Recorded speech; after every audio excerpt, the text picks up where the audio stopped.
This pseudo class is specifically used to represent the placeholders given inside any input tags or any other elements which consists of placeholder attribute. The syntax looks like this, where you give the pseudo class, that is the colon placeholder dash shown, and inside you give the CSS properties. Let's see this practically. Inside the body I define form. Let me give a label, 3 inputs with type text and 2 inputs with the placeholder messages. Now for selecting the placeholder, I will say input colon placeholder dash shown, and I will give the border and some radius to the border. Let's check the browser and you can see that the border is displayed because the placeholder is in active state right now. While in third input there is no effect because it does not contain any placeholder attribute or message. Let me type something in the input. Now if I check the browser, you can see the border is no longer displayed because the placeholder is no longer shown or active. Even if I give a value attribute inside the input, you can see the border is still not getting displayed when the page loads in the browser because the placeholder is no longer shown, displayed or active. So placeholder shown is an external state which you give to the placeholder containing elements. Usually any form which collects data will have data validations. For example, a user login form or a sign up form fields will have individual validations, or maybe a form collecting employee details have its own business logic validations. For example, employee number cannot be blank, or maybe some date validation, or for example, salary field should have only numeric values. In case of invalid values entered, if you want to apply CSS for invalid state on a field, then you can use colon invalid pseudo class. The colon valid, that is the valid pseudo class, does exactly the opposite of invalid pseudo class. In this lecture, we will look at how to select those validation fields with the help of pseudo classes. So let's create a form with validations first, and then we will understand the pseudo classes required for them. Let me give a form tag with the class name myForm and a label for name and input with type text. Similarly, giving another label for email and an input with type email. Now I will create a label for entering a number. I'll say enter number between 1 to 10, giving an input of type text. Now I'm going to use an attribute for giving validation, and that is the pattern attribute.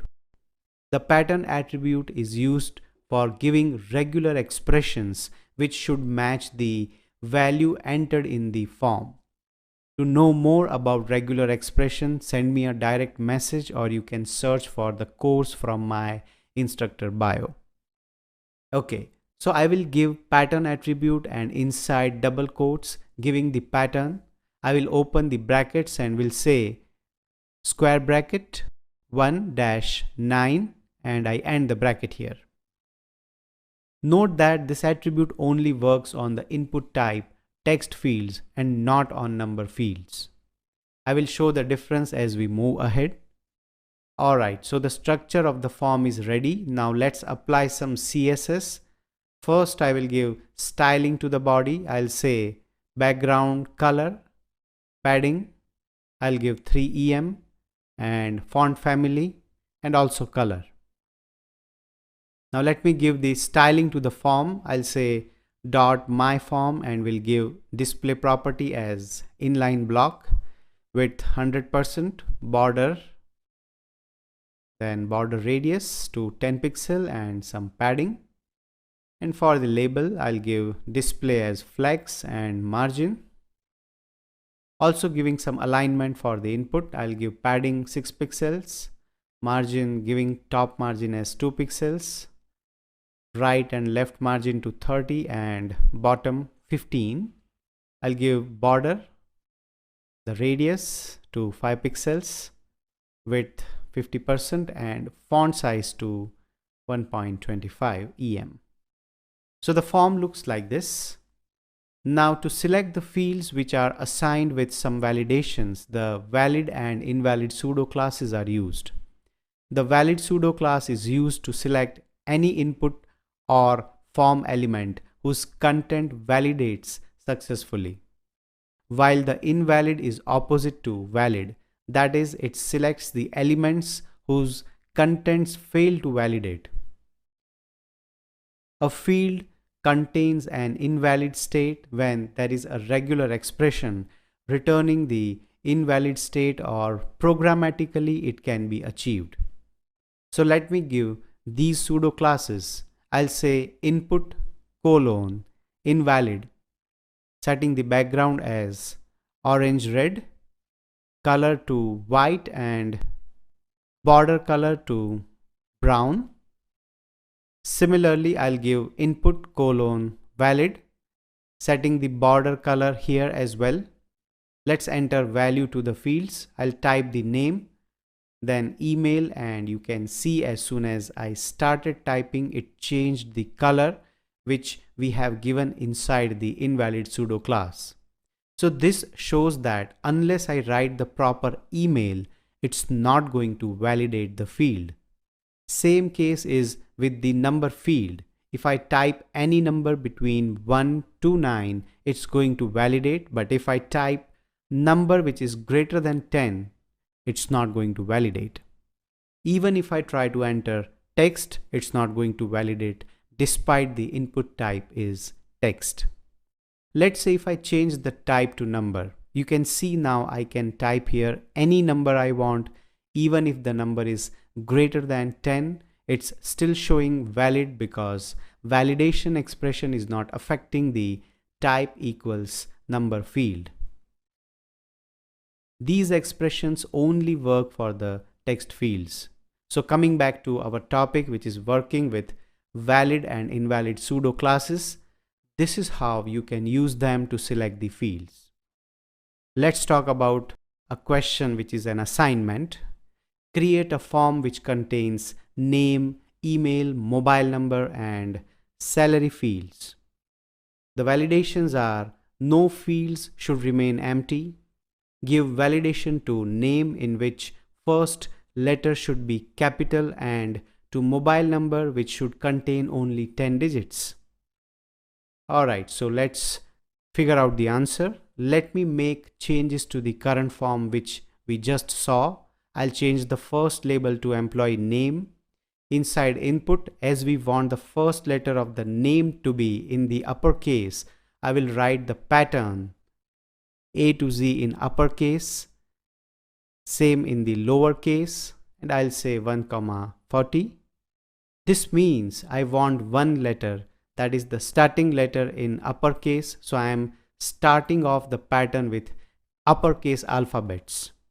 Then for the lowercase alphabets, I have given lowercase a to z and its range up to 40 characters. This won't allow me to type any special characters or numeric values inside this field. Also, we need to make this field mandatory, therefore I will give the required attribute. Required attribute is used whenever you don't want the field to be left blank. Okay, so changing the email field to employee email, and inside the input, giving the required attribute. I'll change this label to mobile and giving the pattern inside input as 0 to 9 because I want the numeric values between this range. And giving 10 inside curly brackets, considering that mobile numbers have 10 digits.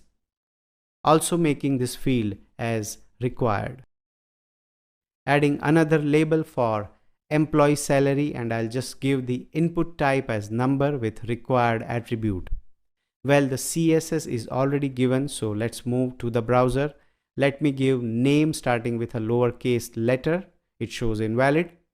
Writing the name in uppercase still shows invalid, but if I give the name in the correct pattern, you can see it's valid now. Giving the improper email first, it's showing invalid, and let me give the valid email.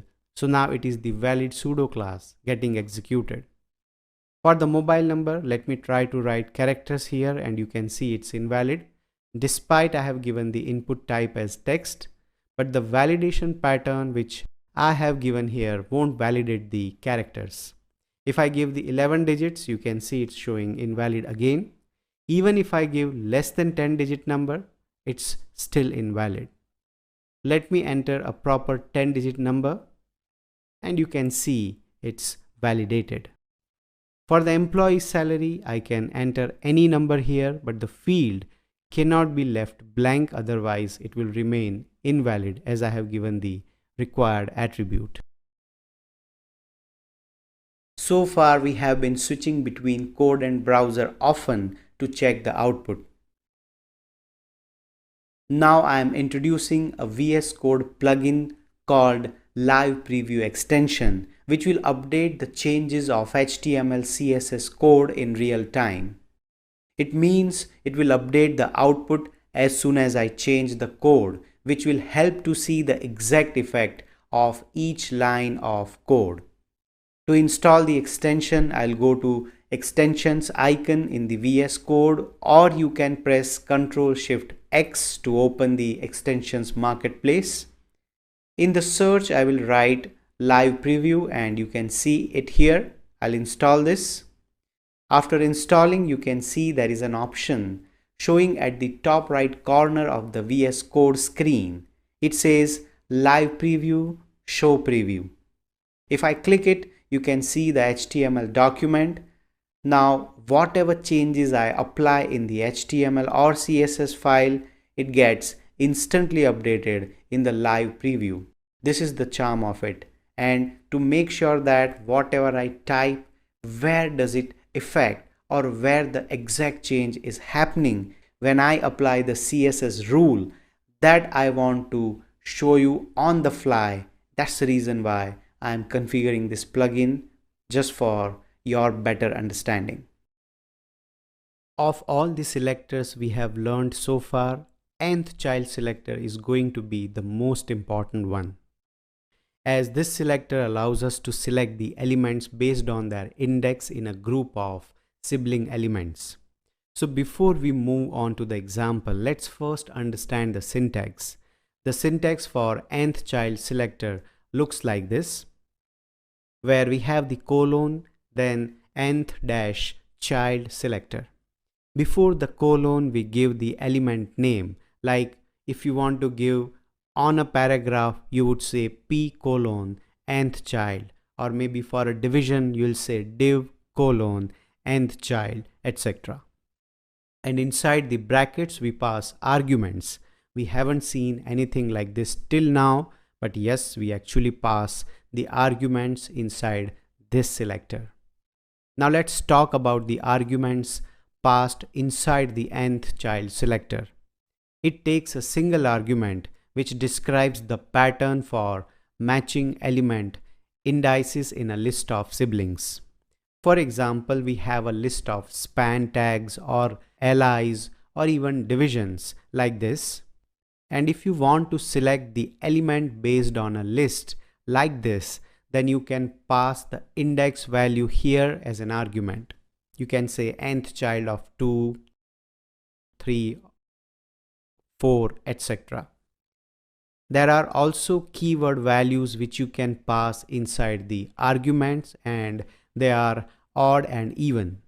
So let's create an example of grid, and let's start with the most basic argument type which you can give to the nth child selector. Let me create a division with class container, and inside I am creating 12 more divisions with class name grid item. Let me add some styling to the page. I will start with body. I'll give background color, font family and alignment. Now for the main division, I will write dot container and give display property first. I'll set this to grid, giving the margin. Now I'm going to use a property for grid layout, and it is the grid dash template dash columns property. This property allows you to specify the width for the grid layout. So I will just go ahead and give the columns property and I'll set up the width. I have entered 3 values as I want to make a 3-column grid layout. The unit I am using here is FR, which stands for fraction, so each column is going to take the same amount of space. We'll have dedicated lectures on various units used in CSS, but at the moment you be comfortable with this FR, that is fraction. Now let me give styling to the descendant div elements. I'll say dot grid item. I'll give background, font size, padding and margin. Alright, so now you can see the grid is ready. I will give the nth child selector to the div. I'll say dot grid item colon the nth child selector. Let's try to select all the odd elements first. I will give the odd keyword here and I'll change the background so we would be able to see the selected elements. You can see it has selected all the odd index elements because the nth child selects the elements based on their index inside their source code. So it always follows the internal indexing maintained by the browser's document object model. Let's change the key value now. I will write even here and you can see the elements coming on the even index are getting selected because of the argument which I have passed in the nth child matches with the element index. Another alternative to pass arguments is by giving the non-negative integer values. Like if I say 2 here, then you can see the second div is getting selected. Why? Because this syntax is going to target the element having the index 2. So when you pass a single integer argument, it's going to count down the elements and will target the element which you are looking for. Another way to select the elements with nth child selector is by grouping the integer values with an offset value like this. Like instead of writing only 2, I will write 2n here. So when we look at the output, you can see the even elements are selected because the argument works like this. Remember, this n will always start with 0. If we further calculate this 2n, then it looks like this. You have 2 into 0, 2 into 1, 2 into 2, 3, 4 and so on. So if I change this to 4n, it will start selecting the elements coming at every 4th index because it will be 4 into 0, 1, 2, 3, etc. If I change this to 3n, it will start selecting the elements coming at every 3rd index in this way. So this is how you target the elements with n as a grouping element. This is not it. There is another version of grouping elements with an offset value. It's more complex yet easy to understand when I'll be showing you with proper examples, and that we are going to see in the next lecture. Let's talk about a question. Here I'm giving an assignment where you have to design a table using the nth child selector as shown here.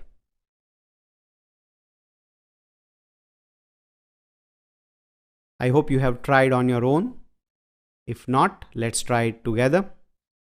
So first I'll give the heading. I'll say products and I'll create a div, and inside that div let me give the table, creating a heading row. I'll say tr, will create a column, and I'll say td. I'm giving the column headings here. So product ID, product name and product price. Okay, so creating the first row, I'll again write tr and td and giving the content here. Similarly, I'll define this 6 more times. Let me give spacing between the table cells. I'll use the cell spacing attribute inside the table tag. I'll set the spacing to 5 pixels. Now for the styling, I'll first change the appearance of the body. So I'll give background color, font family, color, text align to center and font size to 1.25 em. Then for the H1, I'll simply give the color. For adjusting the table, I'll say div here, and inside let me give padding of 15 pixels. Now we want the table to be stretched across the window's width. So I will create a table tag, and inside let me set the width to 100%. Let me also set the background color and border color. We can see that all the columns have equal width, so defining the TD tag here and setting the width to 33%, also giving some padding inside the cell. We are reaching near our target. Let's say I want to highlight only the first heading row. So I will use the nth child with the tr tag. I'll simply say tr colon nth child, and in the bracket let me define 1, as we want only the first row to change. I'll give the background color, font color and font weight to make the heading bold. Now if you look at the output, you can see the first row is changed. Now this looks more professional, but we want every alternate row to be changed as well. That's what we are trying to achieve. So for that, I will give another nth child. I'll use the grouping element n with the tr tag. I'll say 2n here. I'll give the background color and font color. And you can see all the alternate rows are getting selected. So this is how you can use the nth child on the table. If you want to select the columns, you just change the tr to td. In the last lecture, we saw what nth child selector is and how to target elements with n as a grouping element by passing n in the arguments. Now let's further continue to understand the nth child selector by passing more complex arguments in it. Let me continue with the example which we saw in the previous lecture. Last, when we had done the grouping, it was like this. As I mentioned, there is another version of passing arguments to the nth child, and that is by adding the offset value with n. Like for example, let me add the plus sign and 1. Now in the output, you can see that elements at index 1, 4, 7 and 10 are selected.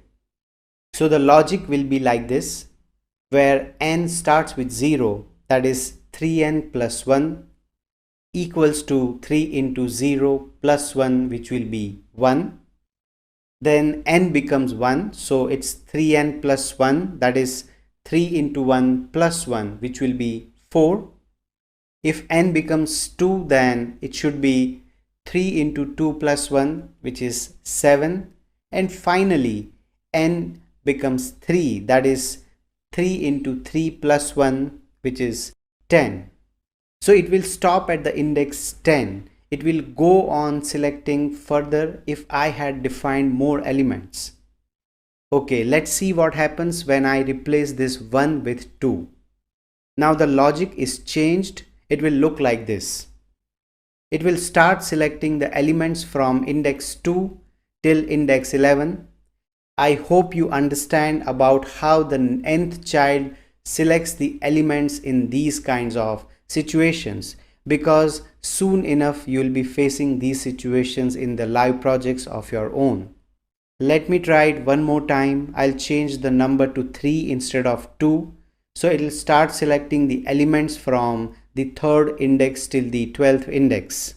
So it will be 3n plus 3, that is 3 into 0 plus 3, which will be 3. Then next time it is 3 into 1 plus 3, which is 6. Then it goes on 9, 12 and so on. Like if I want to start selecting the elements from 4th, 5th or nth position, then I can write 3n plus 4, 3n plus 5 and so on. So nth child selector is really helpful when you want to target the elements at the same time. It's just that it will require logic and proper understanding before you use this selector. Now what if I add negative values to the argument? It will absolutely work, but instead of going downwards, that is top to bottom, it will select the elements going upwards, that is bottom to top from the starting position. So if I write -3 and +9, it's going to start from the 9th position, and from that it will go upwards, as you can see here. Now let's say I want to select the elements which are starting at a certain position and ending at a certain position. So now you know how to give the start position for the nth element. I will say here n plus 3. This will select the elements starting from the 3rd position, right? Now to add the ending position, you can group this nth child with another nth child. For that I will give colon here and use the nth last child selector again, and inside I'll give n plus 5. Now this will select the element starting at 3rd position till the element which is at the 5th position from the bottom. As you can see, it started from the 3rd position till the 8th index position, which is at the 5th position if you calculate from the bottom. Let's make it more interesting. Let me add 3n plus 2 here. So now it will select the elements like 3 into 0 plus 2, that is 2nd index position, will be selected. 3 into 1 plus 2, that is 5th index position, will be selected. 3 into 2 plus 2, that is 8th index position, will be selected. It won't go any further as I have specified the range here, that is go up to the nth plus 5 element only. So it will stop at the index 5th from bottom as I have given last child here. If I remove the nth last child, then you can see it goes on selecting the elements even further for the entire table, that is. Now let's talk about an assignment. So in this assignment, you have to select only the top 3 and bottom 2 elements. Your output should look like this. So for that, you'll separate the selectors with a comma. To target the first 3 elements, I'll say negative 1n plus 3. Adding the comma here, I'll say dot grid item colon nth last child. Here I'll give 3 to select the 3rd index position. Again I will give comma dot grid item nth last child. I'll give 1 here to select the 1st index position from the bottom. You see that we have selected the elements accordingly. This should give you a fair idea about the nth child selector.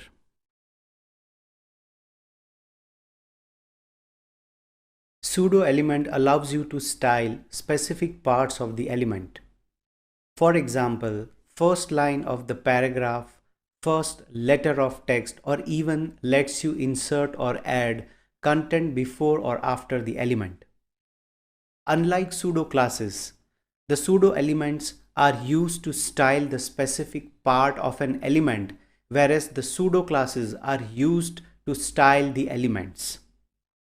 The syntax for giving the pseudo element is that we first give the double colon notation and then we specify the pseudo element. In older versions of the CSS, that is CSS1 and CSS2, colon sign was used to specify pseudo classes and elements both. But from the CSS3, double colons are used for pseudo elements only. Pseudo elements are widely used for giving special effects to some selectors. So you do not need to use JavaScript or any other scripts for giving those special effects. Using the pseudo element only will get the job done. So let's start understanding the pseudo elements. These are the widely used pseudo elements, and I will explain each of them in their respective dedicated lectures.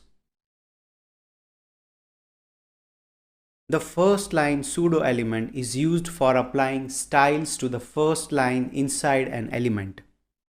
Let's understand it with an example. In the body, I will create a div and I am defining the paragraph inside. Now in the style, I will start by changing the appearance of the body.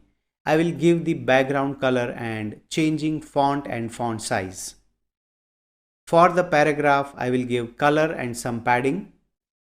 Now, I want to select the first line of this paragraph. So I will go ahead and write P, that is the element selector, double colon, first line, giving the color property here. So this will apply color to the first line of the paragraph. And you can see the first line of the paragraph is changed. The selection of the line by using this pseudo element depends on many factors like width of the element, width of the document, font size, letter spacing or word spacing. What I mean is that if you take a closer look at the VS Code window, the paragraph ends here. But on the browser window, the ending is different, even if the next line is starting from below. So the simplest way to cope up with this kind of situation is by giving the break tag.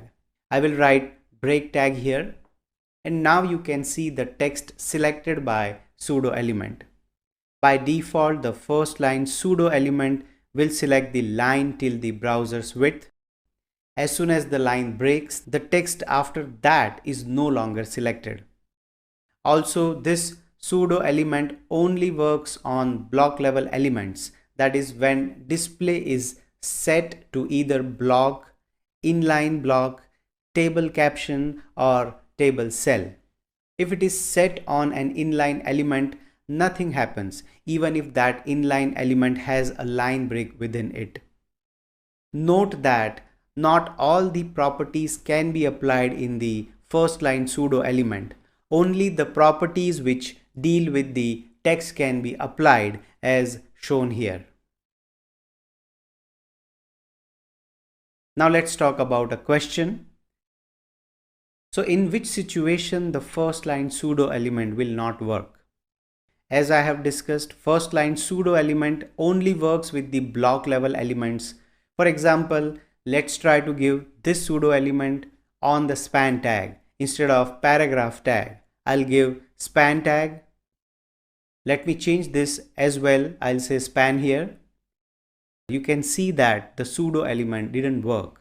Why? Because the span is not considered as a block level or block element. But if you still wish to make this work, simply use the display property to the span.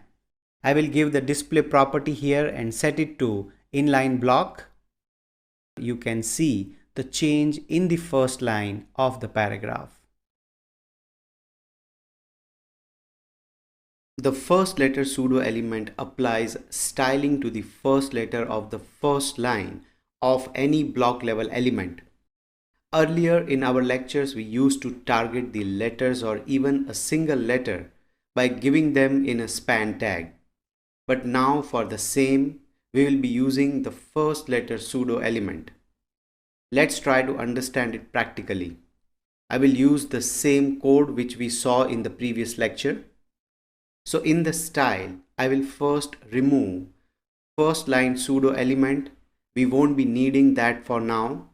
I will give paragraph, double colon, first letter, and let me give text transform, uppercase.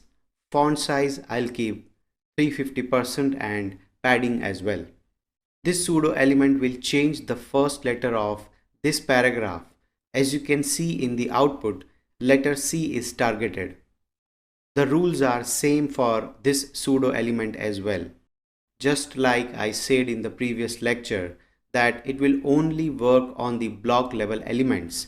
So if I give span tag instead of paragraph, you can see the pseudo element is not selecting the first letter. But if I set the display property to inline block inside span, now you see that the first letter is again targeted. Do note that if you have both first letter and first line on an element, then the first letter will inherit from the first line styles, but styles on the first letter will be overridden when their styles conflict. Let's check this practically. Giving the first line pseudo element to span, inside I will give the text transform property and setting it to lowercase and font size to 0.5 em. Now if you observe the output, the first letter pseudo element is now overwritten by the properties defined in the first line pseudo element. The first letter is in lowercase as well. To check that, let me open the developers tool. I will click on the span. You can see the styling defined on the right hand side. Here you see the text transform property, right? I will disable it and enable it. You can see there is no change in the output. But if I disable the text transform property defined in the first line, the first letter is now in uppercase. Let's try it one more time but with different paragraph. I will add another span and inside I will define the new paragraph using the dummy text. Now once again I'll disable the text transform property of first line pseudo element. And you can see when I disable it, it changes back to uppercase letter, and when I again enable the property, it changes back to lowercase. And thus the first line pseudo element overwrites the first letter pseudo element. This is just something which you should keep in mind while using both these pseudo elements on the same tag. Now let's talk about relative question. So the question is, if you apply both first line and first letter pseudo elements, which will be applied eventually? Well, as we just saw a few moments ago, when we apply both the first line and first letter pseudo element to the same tag, the first line pseudo element will overwrite the properties of the first letter pseudo element if their properties conflict. The before and after pseudo elements are used immensely in front-end development as they allow developers to add content inside the element for creating different effects, gradient effects, and much more. So let's start with the before pseudo element.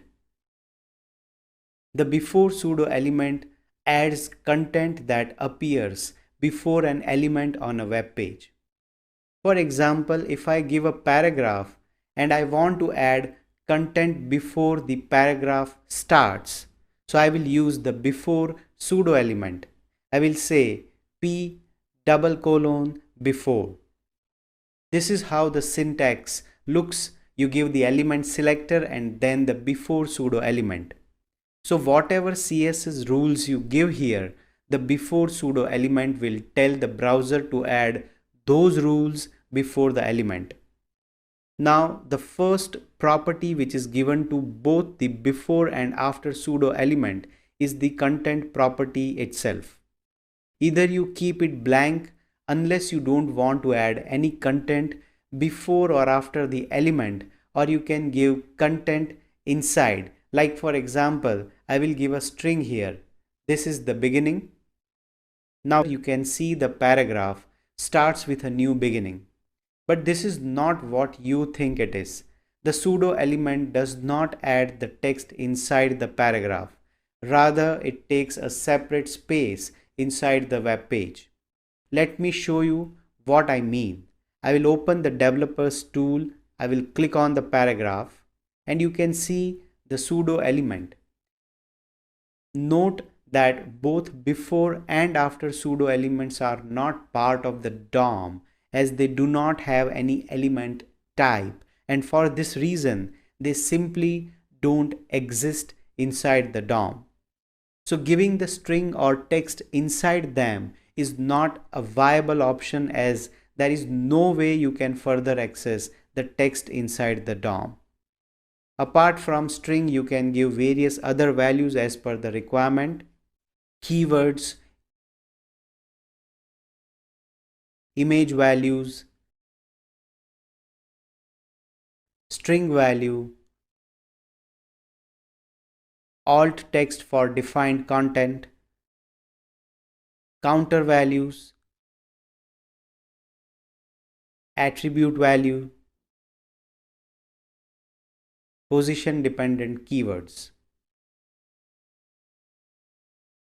Note that without the content property, these pseudo elements are useless. So it's better to keep it blank, and after that, whatever styling you give below that will be applied to the content. So again, to summarize, the before pseudo element lets you add the content before the selected element. Now let's talk about a relative question, which is an assignment.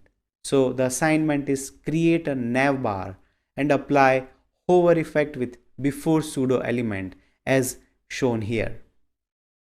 So the result, which looks like this, to achieve it, I will start with the UL tag, and inside I'll create 4 links, that is home, about, services and contact. So now you see the links are displayed. Now let's change the appearance. I will start with the body, giving the background color, font family, text alignment center. Let me give margin and padding. Now let's style the UL. I'll first give the position absolute. Why am I giving the absolute position? Because right now there is no other ancestor element of UL with the positioned property. So it will use the document body and move along with the page scrolling. Then I will align the UL by giving top to 50% and left to 50%, giving the transform property. Now this property is used for transforming the element to 2D and 3D. You can rotate, scale, skew or move the elements. I will give the translate value -50%, -50%. This will bring the content to the center. Alright, now I will give margin and display property as well. And I will remove the list style, that is the bullets. For that I am giving the list style property to UL and LI. I will set it to none. Then giving the UL, LI and anchor tag together, as I want all these to share the same styling. I am separating them with space because they all are nested elements. If they were defined separately, then I would have used a comma to separate them. I will give position to relative, display to block, padding, margin, this I have calculated by looking at the output, text decoration to none, text transformation to uppercase, the color, and I'll make it bold. Now you can see the navbar is looking. I'll use the before pseudo element on UL, LI and anchor. I'll give the blank content property first. This will allow me to apply some effects above the element. I will give the position to absolute, top, left, width 100%, height the same, that is 100%, border top. Now this will set the border on top of the element, as you can see. Similarly, border bottom, once again giving the transform property, scale Y and scale value itself is used to resize the element's width and height on the 3D plane. As I've used the scale Y, it will resize the Y axis to the plane. Right now I will set the opacity to 0. So you can see the borders are not being displayed. They are still there, but the opacity is 0 right now. Finally, transition property, I'll set it to 0.6 seconds. And let me give the hover effect to these elements. This is the syntax if you want to use the hover with the pseudo elements. I will copy the transform property defined above and I'll change it to 1 and opacity also to 1. I have created the navbar with some basic hover effect using the before pseudo element. Just like the before pseudo element, the after pseudo element is used to insert the content after the element. In other words, it creates a pseudo element that is the last child of the selected element. Just like we saw in the previous lecture, I will define after pseudo element here. Right now I am keeping the content blank. Let me go to the developer tool for a moment. I will click on the paragraph tag and you can see the after pseudo element is added after the element. Just like the before pseudo element, the after pseudo element is inline by default. So I will give some content here. I will write begin in the before pseudo element. Also let me give color. Similarly, inside after pseudo element, I will write end and will give color to it. So if you take a look, you can see that the before and after pseudo elements are adding the content inline. This is their default behavior. Generally, the before and after pseudo elements are also used to avoid a situation called container collapsing. This situation occurs while using the float property on the elements in which all the child elements are floated but the parent element fails to float and it collapses eventually. Float and container collapsing are broader concepts in itself, so I will be covering that in a dedicated lecture. I am mentioning this because these pseudo elements, that is before and after, are used to avoid the collapsing situation, which we will go through later on. Now let's talk about a relative question. So show the practical use of after pseudo element. I'm going to continue with the navbar which we were making in the previous lecture's assignment. So this is where we ended up last time. I'm going to copy this styling, both the before pseudo element and hover, and I will paste it below. I will give after pseudo element instead of before. I'll first remove the opacity from the hover as well as from the after pseudo element.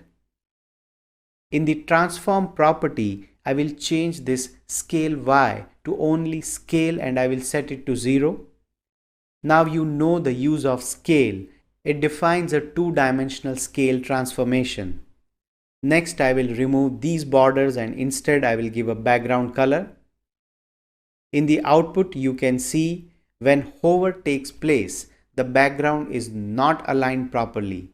For that, I will change the top property. I will give 1 pixel to it. If you look at the hover now, it is perfectly aligned. The only problem is how will we make the text appear on the top of the background.